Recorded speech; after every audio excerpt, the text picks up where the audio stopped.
साथियों नमस्कार। Cow signals के टॉपिक पे हम चर्चा कर रहे हैं।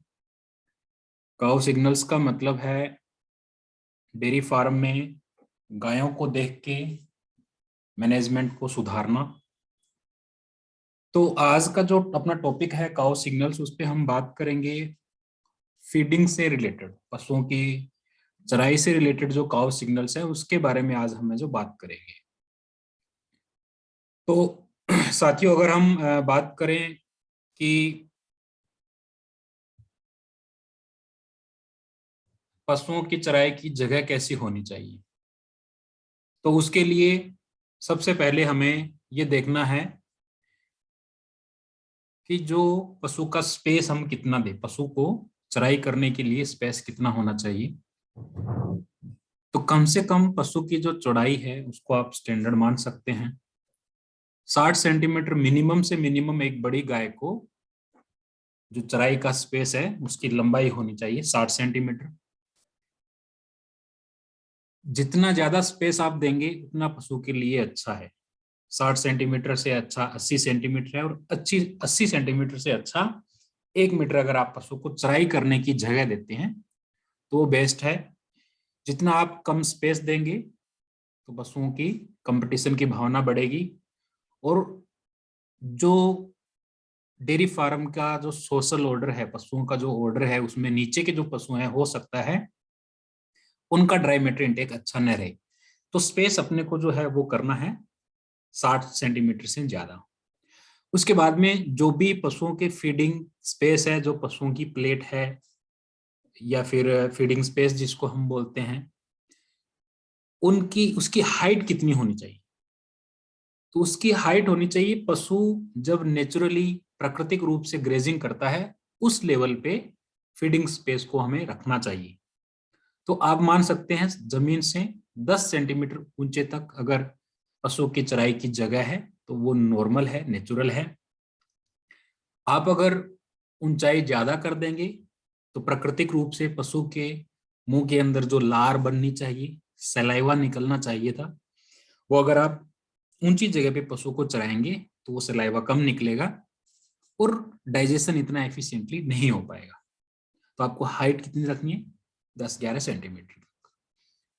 उसके बाद में जो ये योक की एरिया है, ये ज्यादा ऊंचा नहीं होना चाहिए, पशु स्ट्रेच करके खाएगा। तो हो सकता है यहाँ पे जो ये ब्रिस्केट रीजन है, यहाँ पे पशु के जख्म होने की संभावना बन जाती है। अगर आपके पास में ज्यादा पशु हैं तो जो लॉक सिस्टम है वो बहुत सही है। लॉक सिस्टम में आप पशु को चराई करने के लिए उसके सामने फीड आप राशन डाल देते हैं, और राशन डालने के बाद में आप उसको लॉक कर देते हैं। पशु खाने के बाद में आप लॉक खोल देते हैं, वो दूसरी जगह पे चला जाता है। लॉक सिस्टम का सबसे बड़ा बेनिफिट क्या है कि जो डोमिनेंट पशु, जो अल्फा फीमेल है या डोमिनेंट पशु हैं, वो दूसरे पशुओं को लॉक सिस्टम में डिस्टर्ब नहीं करेंगे, और सब पशु उतने टाइम में अपने अपने हिस्से का जो राशन है वो खाएंगे, वो लेंगे, तो अच्छा रहेगा। उसके बाद में जो आपने नेक रेल बनाई है, नेक रेल आपको पशु के हाइट के हिसाब से एडजस्ट करनी चाहिए। अगर आप नेक रेल को पीछे की तरफ रखेंगे तो ये जो पशु का नेक का रीजन है यहाँ पे वो कंटिन्यूअसली फ्रिक्शन करेगा, और हो सकता है यहाँ पे स्वेलिंग आपको देखने को मिले। तो इस काउ सिग्नल को आपको ऑब्जर्व करना है। पशु का जो टीएमआर है उसको आप बराबर पुश करते रहें। अगर आप टीएमआर को पशु की तरफ बार बार पुश करते हैं, फीडिंग एरिया की जो लेंथ है पर पशु पर एनिमल 60 सेंटीमीटर से ज्यादा 80 सेंटीमीटर या 1 मीटर रखते हैं, तो पशु का ड्राई मैटर इंटेक बढ़ता है, खुराक पशु ज्यादा उठाएगा और दूध का उत्पादन ज्यादा करेगा। इस आप एनिमल में देख सकते हैं कि जो ये योक एरिया है, योक रीजन है, यहाँ पे हाइट के कारण पशु कंटिन्यूअसली स्ट्रेच कर रहा था, तो यहाँ पे स्वेलिंग आपको देखने को मिली है। तो पशुओं की जो खाने की जगह है उसका हमें सही तरीके से सही लेवल पे बनाना है, सही स्पेस पशु को देना है। लॉक सिस्टम आप रखेंगे तो डोमिनेंट एनिमल और जो दूसरे एनिमल का जो सोशल ऑर्डर है उसमें नीचे के जो पशु हैं वो बराबर अपने अपने हिस्से का खाएंगे। अगर आप इस एरिया को खुला रखते हैं तो जो डोमिनेंट गाय है वो दूसरे पशुओं की खुराक भी उठाएगी, तो जो डोमिनेंट गाय है वो मोटी हो जाएगी, और जो दूसरे पशु हैं वो निरंतर कमजोर होते जाएंगे, उनका बॉडी कंडीशन स्कोर कमजोर होता जाएगा। तो लॉग सिस्टम काफी अच्छा है, आपको ये हाइट भी सही रखनी है, ये लेंथ भी आपको सही रखनी है। तो ये काउ सिग्नल्स अपने को जो डेयरी फार्म में है अपने को फीडिंग के टाइम पे, फीडिंग स्पेस पे ऑब्जर्व करने चाहिए। इसके बाद में दोस्तों हम बात करते हैं पशुओं के पेट का भराव, उसको भी हमें देखना चाहिए, क्योंकि दूध देने वाले पशुओं के लिए सबसे पहले हम पशु का जो राशन है उसको पेपर पे फॉर्मुलेट करते हैं, तो कुछ मिस्टेक होने के चांसेस रहते हैं, एग्जैक्ट हम पशु का राशन नहीं बना सकते। पहले हमने पेपर पे बनाया, पेपर के बाद में उस राशन को हमने फिजिकली मिलाया। तो जब हम राशन को मिक्सिंग करते हैं तो इतना एक्यूरेट नहीं मिल पाता है, तो उसमें एरर के चांसेस रहते हैं। उसके बाद में जब पशु खाएगा तो जैसा हमने बनाया है वैसा का वैसा पशु नहीं खाएगा, वो उसमें सॉर्टिंग कर देता है ना। कई बार पशु जो बड़े राशन के पार्टिकल है उसको छोड़ देता है, बारीक वाले को ज्यादा चाव से खाता है, तो वहां पे सॉर्टिंग हो जाती है। और पशु का जो डाइजेशन है अलग अलग पशुओं का अलग अलग तरीके से बिहेव करता है। तो पशु के पेट का भराव हम क्यों ऑब्जर्व करें? पशु के पेट का भराव देखने का जो पर्पज है वो ये है कि पशु कितनी खुराक उठा रहा है, कितनी खुराक वो खा रहा है, और वो खाई हुई खुराक कितने टाइम तक पशु के पेट में, पशु के र्यूमन में रह पा रही है। तो साथियों, र्यूमन की जो स्कोरिंग है वो हम लेफ्ट साइड से करते हैं, और र्यूमन की जो स्कोरिंग है वो ये इंडिकेट करती है कि पशु ने खुराक कितनी खाई है और खुराक कितने समय तक पेट के अंदर रही है। तो इसके लिए हमें लेफ्ट साइड में पशु को देखना चाहिए, ऑब्जर्व करना चाहिए। अब कुछ चीजें ऐसी हैं जो र्यूमन फिल को अफेक्ट कर सकती है, प्रभावित कर सकती है। जैसे कि अगर आपने पशु का जो फोरेज पार्टिकल है उसको ज्यादा बारीकी से पीसा है तो पशु जुगाली कम करेगा। जो अगर पार्टिकल लेंथ कम है तो पशु की खुराक पशु के पेट से जल्दी बाहर निकलेगी, और अगर पार्टिकल लेंथ सही है तो वो सही समय तक पशु खुराक को पेट के अंदर रखेगा। औसतन 150 घंटे तक पशु ने जो खुराक खाई है वो औसतन उसके पेट में रहती है, उसके बाद में धीरे धीरे मटेरियल है जो बाहर निकलता है। तो र्यूमन स्कोरिंग आपको करनी है लेफ्ट साइड से। र्यूमन स्कोर एक आप जब देखेंगे तो पशु के पसलियों के बीच में, रीढ़ की हड्डी के बीच में ये जो फ्लैंक एरिया है, यहाँ पे अगर आपकी दोनों हथेलियां, आपने दोनों हथेली एक दूसरे के ऊपर रखी हैं और दोनों हथेली अंदर समा रही है, तो इस पशु को हम र्यूमन स्कोर 1 करेंगे। र्यूमन स्कोर 2 में अगर आपके एक हाथ की हथेली समा रही है तो ये 2 स्कोर है। हम ऐसा भी बोल सकते हैं पशु की जो फ्लैंक की चमड़ी है वो यहाँ पे एकदम से नीचे की तरफ जा रही है, यहाँ पे फोल्ड हो रही है, बल खा रही है, कर्व यहाँ पे बना रही है, फोल्ड हो रही है। यहाँ पे भी हल्की फोल्ड हो रही है। यहाँ पे आप देखेंगे इतना एकदम शार्प एंगल नहीं है। स्कोरिंग 3 में, स्कोरिंग 4 में आप देखेंगे सेटिस्फैक्टरी, जो पशु का पेट है वो फूला हुआ है, भराव ठीक है। और र्यूमन 5 में एकदम जो पशु की फ्लैंक की जो ये र्यूमिनल फोसा है, इसकी जो चमड़ी है वो एकदम से लेवल पे है, इसको हम र्यूमिनल फोसा बोलते हैं। तो जो स्कोर 1 है उन पशुओं में आपको देखने को मिलेगा जो फ्रेश एनिमल है, काविंग के बाद के जो फ्रेश एनिमल है उनमें आप र्यूमन स्कोर 1 आपको देखने को मिल सकता है। उन पशुओं में देखने को मिलेगा जिन्होंने पिछले 15 दिन या 1 महीने से सही खुराक नहीं उठाई है, उनमें आपको ये देखने को मिल सकता है। अगर पशु पिछले 1 हफ्ते से सही खुराक नहीं खा रहा है, सही ड्राई मैटर इनटेक नहीं कर पा रहा है, तो आप उसमें र्यूमन स्कोर 2 देखेंगे। र्यूमन स्कोर 3 जो दूध देने वाले पशु हैं 100 दिन के आसपास में, 3 महीने के बाद में, उनमें आप ये देखने को आपको मिलेगा। ये भी जब एनिमल मिड लैक्टेशन के आसपास में तब आपको देखने को मिलेगा। और जो ड्राई एनिमल है उनमें आपको ऐसा र्यूमन स्कोर देखने को मिल सकता है अगर उनकी ड्राई मैटर इनटेक प्रॉपर है तो साथियों, र्यूमन स्कोर फिल हम क्यों ऑब्जर्व करते हैं? ये देखने के लिए कि पशु ने कितनी खुराक खाई है, ड्राई मैटर इनटेक उसका कैसा है। अगर र्यूमन स्कोर 1 है तो ये आपको मिल सकता है ताजे पशुओं में, और हो सकता है इस पशु ने 1 महीने से भरपेट खुराक नहीं उठाई है। दूसरे स्कोर में हो सकता है पशु ने पिछले 8-10 दिन में भरपेट जितना उसका ड्राई मैटर होना चाहिए था उतनी खुराक उसने नहीं ली है। तो साथियों रूमेन स्कोरिंग का मतलब है कि पशु ने कितनी खुराक ली है उसको हम देख रहे हैं।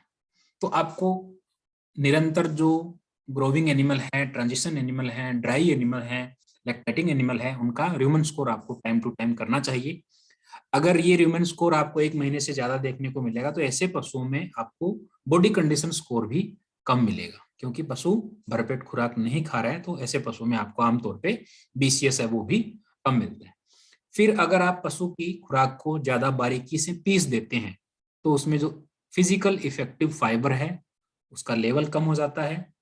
तो उससे जो पशु की ड्राई मैटर है वो जल्दी उसके रूमेन से और उसकी जो GIT है उससे बाहर निकलेगा मेन्योर के रूप में। तो उसको पचने का जो टाइम है खुराक को वो कम मिलेगा। तो अगर आप ज्यादा बारीक खुराक दे रहे हैं तो उससे भी रूमेन फीलिंग है जो कम हो जाती है। तो फाइबर का लेवल ठीक होना चाहिए। पशु के फिजियोलॉजिकल स्टेटस के हिसाब से हमें रूमेन फीलिंग को बार बार स्कोर करते रहना चाहिए।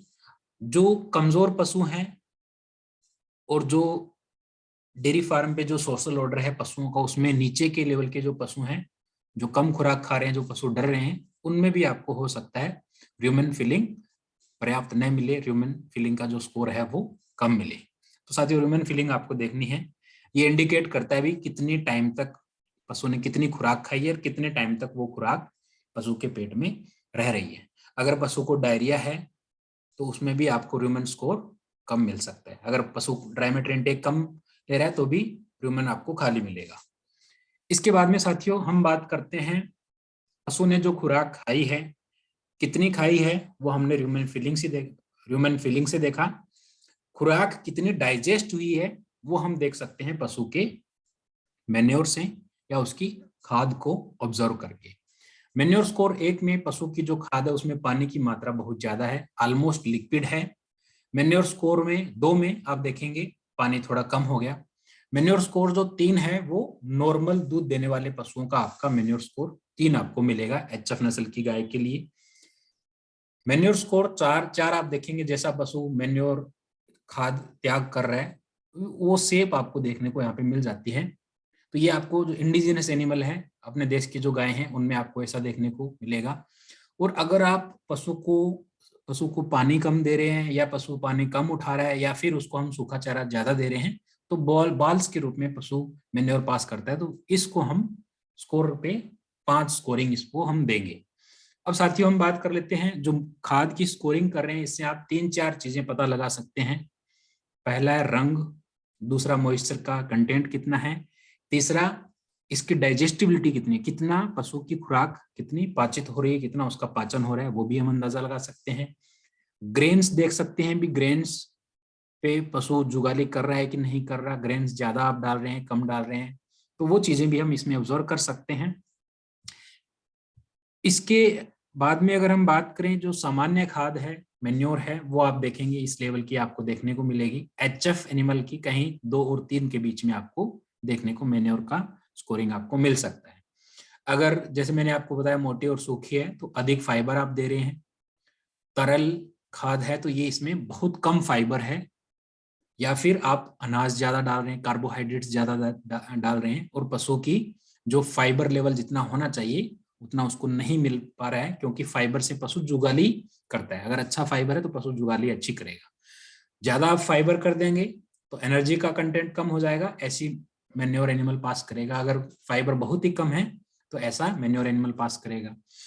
हो सकता है ये एसिडोसिस के कारण भी पशु ऐसा मैन्योर पास करे। एसिडोसिस में पशु जुगाली कम करेगा और उसका मैन्योर ज्यादा तरल हो जाएगा, लिक्विड हो जाएगा। कुछ ऐसी डायरिया की जो कारक बीमारियां हैं जो पशु में डायरिया फैला सकती है उसमें भी आपको ऐसा मैन्योर देखने को मिल सकता है। अगर आप पशु के जो मैन्योर है उसमें बुलबुले देखते हैं तो एसिडोसिस का वो इंडिकेशन है। एसिडोसिस मतलब या तो ज्यादा अनाज हमने दे दिया, या पशु जुगाली कम कर रहा है, या गर्मी का सीजन है तो उसमें पशु जुगाली कम करेगा तो जो एसिड है वो न्यूट्रलाइज नहीं हो पाएगा, एनिमल लिक्विड मैन्योर पास करेगा। तो बुलबुले टाइप आप उसमें देख सकते हैं। लैक्टिक एसिड की स्मेल भी आप उसमें जो अप्रिशिएट कर सकते हैं। अगर किसी भी प्रकार की म्यूकस आपको नजर आती है तो उसमें हो सकता है एसिडोसिस का जो लेवल है वो ज्यादा है, एसिडोसिस की जो सीवियरिटी है वो ज्यादा है, तो आपको जो म्यूकस है वो भी देखने को मिल सकता है। अगर खाद में आप अनाज देखते हैं, मक्के के या गेहूं के पार्टिकल्स आप देखते हैं, तो इसका मतलब है कि वो डाइजेशन प्रॉपर नहीं हुआ है, और हो सकता है जो राशन आप दे रहे हैं पशु को उसमें मेन्योर की जो प्रोसेसिंग है वो अच्छे तरीके से नहीं हुई है। अगर आप साबुत या अनप्रोसेस्ड सही तरीके से प्रोसेस किया हुआ अनाज आप नहीं देंगे तो फिर वो मेन्योर के अंदर एनिमल है जो पास आउट कर सकते हैं, तो वो चीजें भी आप ऑब्जर्व कर सकते हैं। फाइबर कितना डाइजेस्ट हुआ है वो भी आप मेन्योर को वॉश करके उसको धो के छलनी के अंदर शीव के अंदर धो के आप देख सकते हैं भी फाइबर पे पशु कितना काम कर रहा है, जुगाली कितनी कर रहा है, फाइबर डाइजेशन का लेवल कितना है। तो आपको खाद की स्कोरिंग भी समय समय पे अपने डेयरी फार्म पे करनी चाहिए। खाद की स्कोरिंग करके आप बहुत ही जो इंपॉर्टेंट पॉइंट्स हैं उनको ऑब्जर्व कर सकते हैं अपने डेयरी फार्म पे, और जो आपको चेंजेस करने चाहिए खुराक में वो आप कर सकते हैं, क्योंकि अगर अनडाइजेस्टेड अनडाइजेस्टेड मटेरियल पशु बाहर पास करेगा तो मिल्क प्रोडक्शन अच्छा नहीं होगा और जो हमारी कॉस्टिंग है वो बढ़ जाएगी। तो सही खाद का लेवल, मेन्योर का लेवल पशुओं की जो फिजियोलॉजिकल स्टेटस है उसके हिसाब से होना चाहिए। आप वाश करके भी देखेंगे तो आपको कुछ चीजें और पता चल सकती है। इसके बाद में साथियों जो पशुओं का सफाई का स्कोर कार्ड है वो भी हमें देखना चाहिए। जिन पशुओं की सफाई का लेवल कम है उन पशुओं में सब क्लिनिकल मेस्टाइटिस का लेवल बढ़ जाता है, सब क्लिनिकल मेस्टाइटिस के लेवल आपको ज्यादा देखने को मिलेंगे।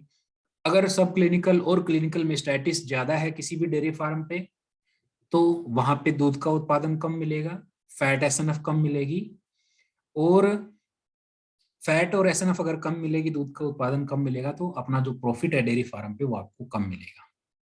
पशुओं का स्कोर कार्ड हम चेक करते हैं पीछे के पशु का जो पोर्शन है पीछे के पैरों के आसपास में।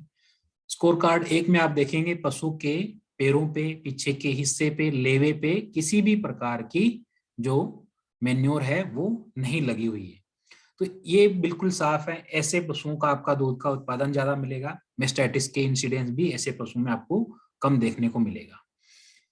स्कोर कार्ड 2 में आप देखेंगे हल्का फुल्का गंदगी है जो पशु के पैरों पे है। स्कोर कार्ड 3 में पशु के जोड़ों तक जो मेन्योर लगी हुई है वो ज्यादा है। स्कोर कार्ड 4 में आप देखेंगे पशु के लेवे के साथ साथ में जो पशु के टीट्स हैं वहां पर भी और पैर के ऊपरी हिस्से पे भी जो मेन्योर है वो लगी हुई है। तो स्कोर कार्ड 4 अगर हाइजीन का स्कोर हम कंपेयर करें 1 से, तो स्कोर कार्ड 4 के जो एनिमल है उनका दूध का उत्पादन आपको कम मिलेगा, फैट एसएनएफ कम मिलेगी। ऐसे डेयरी फार्म पे आपको सब क्लिनिकल मेस्टाइटिस के कारण जो होने वाले नुकसान है वो ज्यादा देखने को मिलेंगे स्कोर कार्ड 1 के कंपैरिजन में।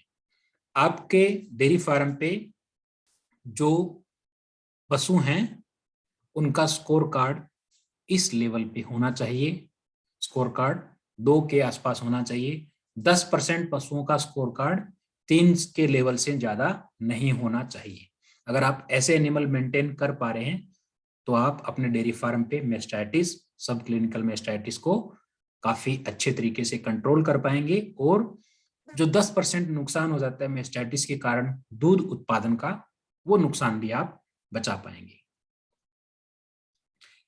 इसके साथ में दोस्तों जब आप दूध निकालते हैं मशीन से या हाथ से तो अपने को कुछ चीजें देखनी चाहिए, कुछ चीजें अवॉइड करनी चाहिए। जब आप दूध निकालते हैं तो पशु के जो टीट्स हैं, टीट एंड, वो आपको देखने चाहिए। अगर मशीन मिल्किंग का प्रेशर ज्यादा है तो ये जो टीट एंड है या संफिक्टर है ये प्रोलैप्स होने के चांसेस हो जाते हैं। अगर आप देखेंगे भी जो पशु का टीट एंड है उसमें क्रैक्स हैं, इसमें सीवियर क्रैक्स हैं और ये बाहर की तरफ प्रोलैप्स्ड भी हैं, इसमें आपका प्रेशर मशीन का हो सकता है ज्यादा हो, या फिर हो सकता है आप लंबे समय तक दूध की मशीन को इस्तेमाल कर रहे हैं। आमतौर पे मशीन को 5 से 6 मिनट में दूध निकल जाता है। आप मान के चलिए 1 सेकंड में एक टीट से 20 ml दूध निकलता है, तो 1 मिनट में करीब करीब 4.5 लीटर के आसपास दूध है मशीन निकाल लेती है। तो अगर आप 5 मिनट या उससे ज्यादा टाइम लगा रहे हैं, 7 या 8 मिनट लगा रहे हैं, तो आपको ऐसे जो लास्ट का जो टिट एंड है, ऐसे देखने को मिल सकते हैं, क्रैक्स भी है उसमें और प्रोलैप्स भी हो चुके हैं। अगर टिट एंड के अंदर क्रैक्स हैं, टिट एंड प्रोलैप्स हैं, तो आपको मेस्टाइटिस के चांसेस यहाँ पे ज्यादा देखने को मिलेंगे। लीकी टिट्स, अपने आप दूध निकल जाता है, वो भी कंडीशन यहाँ पे देखने को आपको मिल सकती है। तो इस लेवल पे आइडियल ऐसा है, इस लेवल पे टिट एंड एनिमल का होना चाहिए। अगर 5-10% में ऐसे 5-10% केसेस में ऐसे हैं तो भी चलेगा, लेकिन अगर ऐसा है तो आपको फिर प्रेशर और जो ड्यूरेशन है मशीन यूज करने का, उसको कंट्रोल करना चाहिए, उसको देखना चाहिए तरीके से। इसके साथ में जैसे मशीन जब हम यूज करते हैं तो इसके कुछ इम्पैक्ट फोर्सेस हैं जो अडर पे लगती है। मशीन जो फोर्स इम्पैक्ट पे डालती है उसको हम इम्पैक्ट फोर्सेस बोलते हैं। इम्पैक्ट फोर्सेस के कारण भी मेस्टाइटिस के जो चांसेस हैं वो बढ़ जाते हैं। तो आपको सही प्रेशर पे सही समय तक ही मशीन को यूज करना है। इसके बाद में सही तरीके से जो असेंबली है वो सही तरीके से अटैच होनी चाहिए। अगर किसी भी प्रकार का डिस्कम्फर्ट है तो पशु फिर स्ट्रेस के अंदर रहेगा, और स्ट्रेस के अंदर अगर पशु है तो पूरा दूध नहीं निकाल पाएगा। इसके अलावा जो रबर की लाइनिंग है वो भी आपको समय समय पे देखनी चाहिए। किसी भी प्रकार का अगर क्रैक्स है तो वैक्यूम इतना इफेक्टिवली वहां पे बिल्ड नहीं होगा, और फिर इफेक्टिवली एनिमल दूध है जो नहीं निकाल पाएगा। तो रबर लाइनिंग को आप देखते रहें। रबर लाइनिंग की सफाई को भी आपको देखना है। सफाई अगर सही है तो एक पशु से दूसरे पशु में जो मेस्टाइटिस फैल सकती है उसको भी हम रबर लाइनिंग को साफ करके उस मेस्टाइटिस को भी बचा सकते हैं। तो साथियों, जब मशीन का हम यूज कर रहे हैं तो उसमें इंपॉर्टेंट चीजें हैं, वैक्यूम प्रेशर, टाइमिंग, असेंबली कैसे अटैच की है, असेंबली कितनी साफ है। तो इन चीजों को हम देख के, और इसके साथ में जो टिट एंड कंडीशन है उसको भी हमें ऑब्जर्व करना चाहिए, तो हमें ये अंदाजा रहेगा कि मशीन कितना इफेक्टिवली काम कर रही है। तो साथियों, आज का जो हमारा टॉपिक था उसमें हमने बात करी है 3 सिग्नल्स के बारे में। तो उसमें सबसे पहला था र्यूमेन फीलिंग का। र्यूमेन फीलिंग के बाद में हमने बात करी है मैन्योर स्कोरिंग की, उसके बाद में हमने हाइजीन की बात करी, और उसके बाद में हमने जो मशीन मिल्किंग का मैनेजमेंट है उसकी हमने बात करी। तो मैं उम्मीद करता हूँ इस सेशन से आपको काफ़ी कुछ चीज़ें हैं जो सीखने को मिली होंगी। और अगर आपको इस चैनल से जुड़ के कुछ अच्छी चीज़ें सीखने को अगर मिल रही हैं तो आप इस चैनल को सब्सक्राइब कीजिए, बेल आइकन आप दबा सकते हैं। तो उससे क्या होगा, जितने भी नए वीडियोस आएंगे तो सबसे पहले आप नोटिफाई होंगे। तो साथियों, आप सबका इस चैनल में जुड़ने के लिए बहुत बहुत धन्यवाद।